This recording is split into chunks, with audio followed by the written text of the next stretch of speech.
Hi dears, എല്ലാവർക്കും നമസ്കാരം. പത്തരമാറ്റ സീരിയലിൻ്റെ അപ്കമിങ് വിശേഷത്തിലേക്ക് എല്ലാ കൂട്ടുകാർക്കും സ്വാഗതം കേട്ടോ. അങ്ങനെ നമ്മുടെ ദേവയാനി ഭയങ്കരമായിട്ട് നമ്മുടെ നയനയെക്കുറിച്ച് ഇങ്ങനെ ആലോചിക്കുക. ക്ഷേത്രത്തിൽ പോയിട്ടും നയനയ്ക്ക് എന്തൊക്കെയോ ചില വയ്യായികകളൊക്കെ ഉണ്ടല്ലോ. അവളെ കനക താങ്ങിയാണല്ലോ കൊണ്ടുവന്നത്. ഇനി അതിനൊക്കെ പിന്നിൽ എന്തെങ്കിലും ചില കാര്യങ്ങളുണ്ടാവുമോ? അങ്ങനെ ദേവയാനി ആലോചിച്ചുകൊണ്ട് നിൽക്കുക. ഈ സമയത്താണെങ്കിൽ ദേവയാനിക്കൊരു കാര്യം കൂടെ ഓർമ്മ വന്നു. എന്തായിരിക്കും അച്ഛനും അമ്മയും ഒക്കെ നയനെ ഇത്രയധികം സ്നേഹിക്കുന്നത്? ഞാൻ നയനയെ വെറുക്കുന്നുണ്ടെന്ന് മനസ്സിലാക്കിയിട്ടും ആദർശമോൻ എന്തിനായിരിക്കും അവളെ ഇങ്ങനെ അധികം സ്നേഹിക്കുന്നത്? അമ്മയും അച്ഛനും കൂടി ചേർന്ന് അവൾക്ക് ഇത്രയൊക്കെ സ്വർണം നൽകിയതും ജയേട്ടൻ ഉൾപ്പെടെയുള്ള ആൾക്കാരൊക്കെ നയനയെ ഏത് സമയവും വാഴ്ത്തിപ്പാടുന്നതും ഒക്കെ എന്തിനായിരിക്കും? ഒരു കാര്യം ചെയ്യാം, അച്ഛനോടും അമ്മയോടും തന്നെ പോയി ചോദിക്കാമെന്ന് വിചാരിച്ച് ദേവയാനി നേരെ പോവുക അച്ഛൻ്റെയും അമ്മയുടെയും റൂമിലേക്ക്. അങ്ങനെ മൂർത്തിയുടെ അടുത്ത് ചെന്നിട്ട് ദേവയാനി പറഞ്ഞു, അച്ഛാ, എനിക്കൊരു കാര്യം അറിയണം. നയനെ നിങ്ങളൊക്കെ എന്തിനാച്ചാ ഇങ്ങനെ സ്നേഹിക്കുന്നത്? നയനെ എനിക്ക് എൻ്റെ മരുമകളായിട്ട് ഉൾക്കൊള്ളാനേ സാധിക്കുന്നില്ല. പക്ഷേ നിങ്ങളെല്ലാവരും അവളെ ഇങ്ങനെ സ്നേഹിക്കുന്ന കാണുമ്പം എനിക്ക് എന്തൊക്കെയോ ചില സംശയങ്ങൾ തോന്നുക. എന്താച്ചാ ശരിക്കും നയനയ്ക്ക് സംഭവിച്ചത്? നയനെ ഞാൻ ക്ഷേത്രത്തിൽ വെച്ച് കണ്ട സമയത്ത് അവൾക്ക് നല്ല അവശത ഉണ്ടായിരുന്നല്ലോ. എന്താ ഏതാണെന്നൊക്കെ ചോദിച്ചുകൊണ്ട് നിൽക്കുമ്പം മൂർത്തി മുത്തശ്ശനാണെങ്കിൽ, മോളെ ദേവയാനി, നിനക്ക് എന്നാണെങ്കിലും അവൾക്ക് എന്താ പറ്റിയതെന്നുള്ള കാര്യം മനസ്സിലാവും. അതുവരെ നീ കാത്തിരിക്കണം. എന്തിനാച്ചാ നിങ്ങളെല്ലാവരും കൂടി ചേർന്ന് എന്നോടിങ്ങനെ മറച്ചു പിടിക്കുന്നത്? എന്തോ ചില കാര്യങ്ങൾ നയനയ്ക്ക് സംഭവിച്ചിട്ടുണ്ട്. ഇനി ഞാൻ സംശയിക്കുന്ന പോലെ അവളെങ്ങാനും പ്രഗ്നൻ്റ് ആണോ? എന്തായാലും ദേവയാനി, നീ ആവശ്യമില്ലാത്ത കാര്യങ്ങളൊന്നും ചിന്തിച്ചു കൂട്ടണ്ടെന്ന് പറഞ്ഞ് നമ്മുടെ മുത്തശ്ശി ദേവയാനിയെ ശകാരിക്കുക. എന്നിട്ടും ദേവയാനിക്ക് സമാധാനമാവുന്നില്ല. എന്തായിരിക്കും അച്ഛനും അമ്മയൊക്കെ അറിയേണ്ടുന്ന സമയമാകുമ്പം സത്യങ്ങളെല്ലാം നീ മനസ്സിലാക്കുമെന്ന് പറഞ്ഞത്? ജയേട്ടനും പറയുന്നുണ്ട്, എപ്പോഴെങ്കിലും നീ നയനയുടെ നന്മകളൊക്കെ തിരിച്ചറിഞ്ഞ് നയനയെ സ്നേഹിക്കുന്ന ഒരു അമ്മയായി മാറും. അന്ന് ഈ പറയുന്നതൊക്കെ തിരിച്ചെടുക്കാൻ പറ്റില്ല എന്ന്. അങ്ങനെ ദേവയാനിയാണെങ്കിൽ തല പെരുത്ത് ഇങ്ങനെ ആലോചിക്കുക, എന്തായിരിക്കും ഇവരെല്ലാവരും ഇങ്ങനെ നയനയെ പുകഴ്ത്തി പറയുന്നത്? അങ്ങനെ ഒടുവിൽ നമ്മുടെ ദേവയാനി ഒരു കൺക്ലൂഷനിലെത്തി. പുള്ളിക്കാരിയാണെങ്കിൽ, എന്തായാലും എനിക്ക് കരൾ തന്നത് ആരാണെന്ന് കണ്ടെത്തണമല്ലോ. ആദർശനോടും ജേട്ടനോടും ഒക്കെ ചോദിച്ചിട്ട് ആരും ഒന്നും പറയുന്നില്ല. ഇനി ഞാൻ തന്നെ ഇറങ്ങിയാലേ രക്ഷയുള്ളൂ എന്ന് മനസ്സിലാക്കിക്കൊണ്ട് അവർ ശബരിമലയിൽ നിന്നും വരുന്ന തക്കം നോക്കി നമ്മുടെ ദേവയാനി ആശുപത്രിയിലേക്ക് ഇറങ്ങുക. അപ്പം ദേവയാനി പുറത്തേക്ക് ഇറങ്ങി പോകുന്ന കാണുമ്പോൾ നമ്മുടെ ജലജയും ജാനകിക്കും കൂടെ വന്നിട്ട്, അല്ല ഏട്ടത്തി എങ്ങോട്ടേക്ക് പോകുന്നത്? അതെ, എനിക്കൊന്ന് ക്ഷേത്രത്തിലേക്ക് പോകണം. അയ്യോ ഏട്ടത്തിക്ക് ക്ഷേത്രത്തിലേക്ക് പോകണമെങ്കിൽ നേരത്തെ ഞങ്ങളോട് പറയാമായിരുന്നില്ലേ? ഞങ്ങൾ ഏട്ടത്തിയുടെ ഒപ്പം വരുമായിരുന്നല്ലോ. ഈ വയ്യാണ്ടിരിക്കുന്ന സമയത്ത് ഏട്ടത്തി തനിയെ പോയെന്ന് അച്ഛനും അമ്മയും അറിഞ്ഞു കഴിഞ്ഞാലുണ്ടല്ലോ, അത് മതി ഞങ്ങൾ ചീത്ത കേൾക്കാനായിട്ട്. ഈ സമയം നമ്മുടെ ദേവയാനി പറഞ്ഞു, അതെ, എനിക്ക് തനിയെ പോയി മനസമാധാനമായിട്ടൊന്ന് പ്രാർത്ഥിക്കണം. അതുകൊണ്ട് നിങ്ങൾ ആരും വരണ്ട, ഞാൻ നമ്മുടെ ഡ്രൈവറെയും കൂട്ടിയിട്ടാണ് പോകുന്നത്. എന്തെങ്കിലും ആവശ്യമുണ്ടെങ്കിൽ ഞാൻ വിളിച്ചോളാമെന്ന് പറഞ്ഞ് പുള്ളിക്കാരി അവിടെ നിന്ന് ഇറങ്ങുക. പോകുന്നത് മറ്റെങ്ങോട്ടും അല്ല കേട്ടോ, ആശുപത്രിയിലേക്കാണ്. അവിടെ ചെന്ന് ആരാണ് തന്നെ സഹായിച്ചതെന്ന് പുള്ളിക്കാരിക്ക് കണ്ടെത്തണം. അങ്ങനെ അവർ ആശുപത്രിയിലെത്തുന്ന ഒരു സമയത്താണെങ്കിലോ നമ്മുടെ ആദർശം കൂട്ടരും ഒക്കെ മലക്ക് പോയി തിരികെ എത്തുക. വന്ന പാടെ തന്നെ ആദർശ് ആ കെട്ടിൻ്റെ കാര്യങ്ങളും മാലയൊക്കെ ഊരിയതിന് ശേഷം നേരെ പോകുന്നത് നമ്മുടെ നയനയുടെ അടുത്തേക്കാണ്. നയനയുടെ അടുത്ത് ചെന്നതും ആദർശ് നയനയോട് പറഞ്ഞു, അതേ നയനെ, എനിക്ക് നിന്നോട് ചില കാര്യങ്ങൾ സംസാരിക്കാനുണ്ട്. അമ്മയ്ക്ക് എന്തൊക്കെയോ ചില മാറ്റങ്ങളുണ്ടെന്ന് മുത്തശ്ശൻ എൻ്റെ അടുത്ത് സംസാരിച്ചു. ആണോ ആദർശേട്ടാ? അമ്മയ്ക്ക് എന്താ മാറ്റമുള്ളത്? അമ്മ എന്നെ സ്നേഹിക്കാൻ തുടങ്ങിയോ?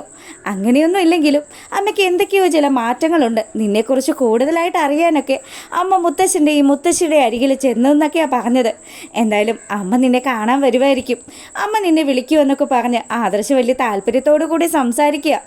അങ്ങനെ ആദർശും നയനയും അവിടെ സംസാരിച്ചുകൊണ്ട് നിൽക്കുമ്പം ദേവയാനി ആശുപത്രിയിലെത്തി.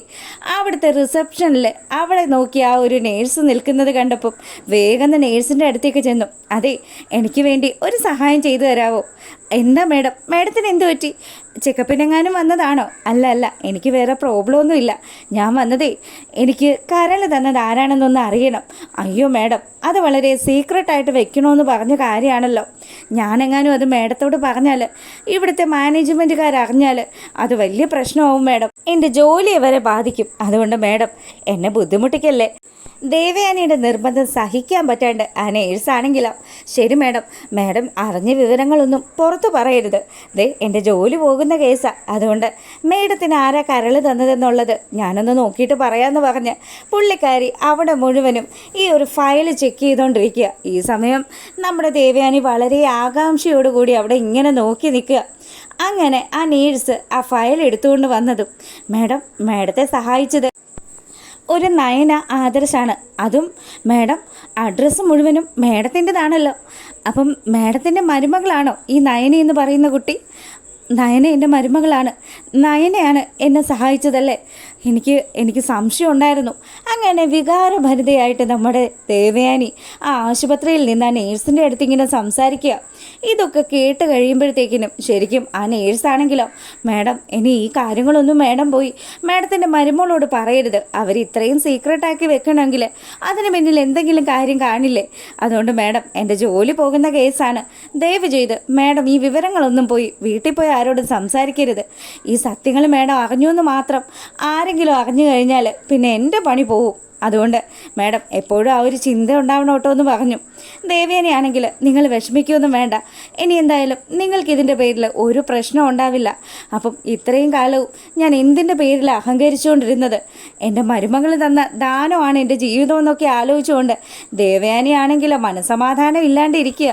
ഈ സമയം ദേവയാനി ഒരു കാര്യം ആലോചിച്ചു. താനാണല്ലോ ആദർശനെയും അതുപോലെ നയനയും തമ്മിൽ അകറ്റി നിർത്തിയിരിക്കുന്നത്. അതുകൊണ്ട് എത്രയും പെട്ടെന്ന് തൻ്റെ മരുമോളെ ഈ വീട്ടിലേക്ക് കൂട്ടിക്കൊണ്ടുവരണം.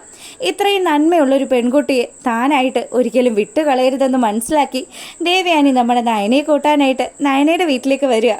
അങ്ങനെ ദേവയാനി വന്നു എന്നുള്ള വിവരം അറിഞ്ഞതും കനകയും അതുപോലെ നമ്മുടെ ഗോവിന്ദനും നയനയും ഒക്കെ അങ്ങോട്ട് വരിക. അപ്പം അമ്മ സാധാരണ ഇങ്ങോട്ട് വരാറില്ലല്ലോ, അത് ഞാൻ നിന്നെ ഒന്ന് കാണാമെന്ന് വിചാരിച്ച് വന്നതാണെന്ന് പറഞ്ഞ് നയനിയുടെ അടുത്ത് വലിയ സ്നേഹത്തിൽ ദേവയാനി സംസാരിക്കുക.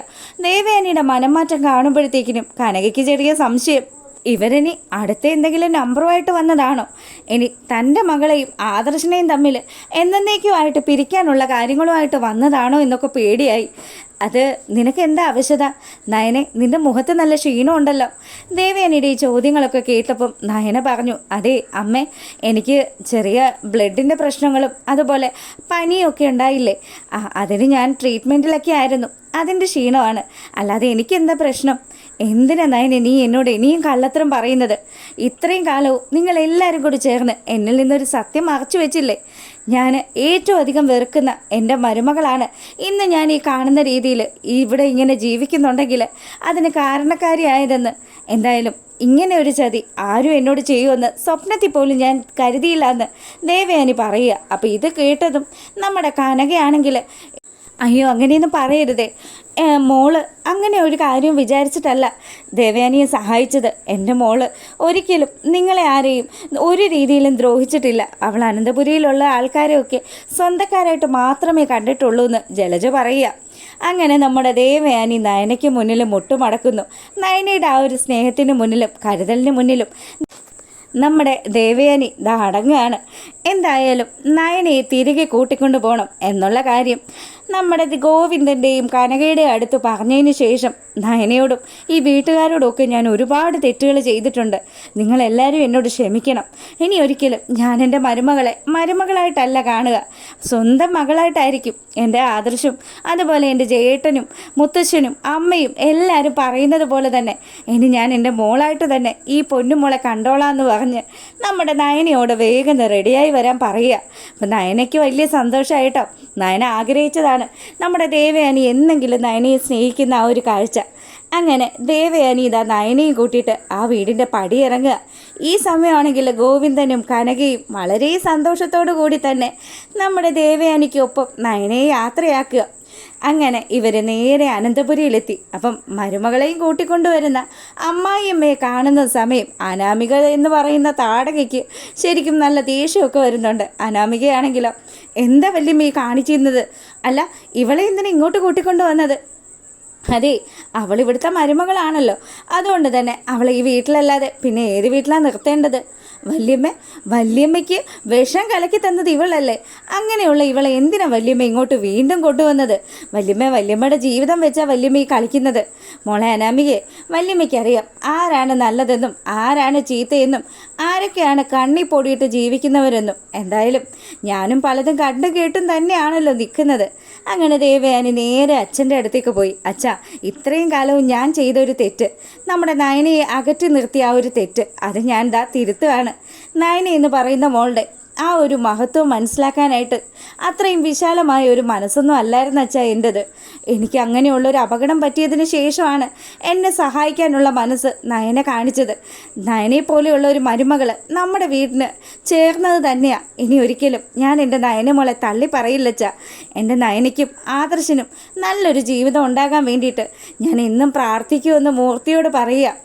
ഇതൊക്കെ കേൾക്കുമ്പോൾ മൂർത്തി മുത്തച്ഛനാണെങ്കിൽ ഇപ്പോഴെങ്കിലും നിനക്ക് സത്യങ്ങൾ മനസ്സിലായല്ലോ ദേവ്. ഇനിയെങ്കിലും നീ ആ മോളെ വിഷമിപ്പിക്കരുത്.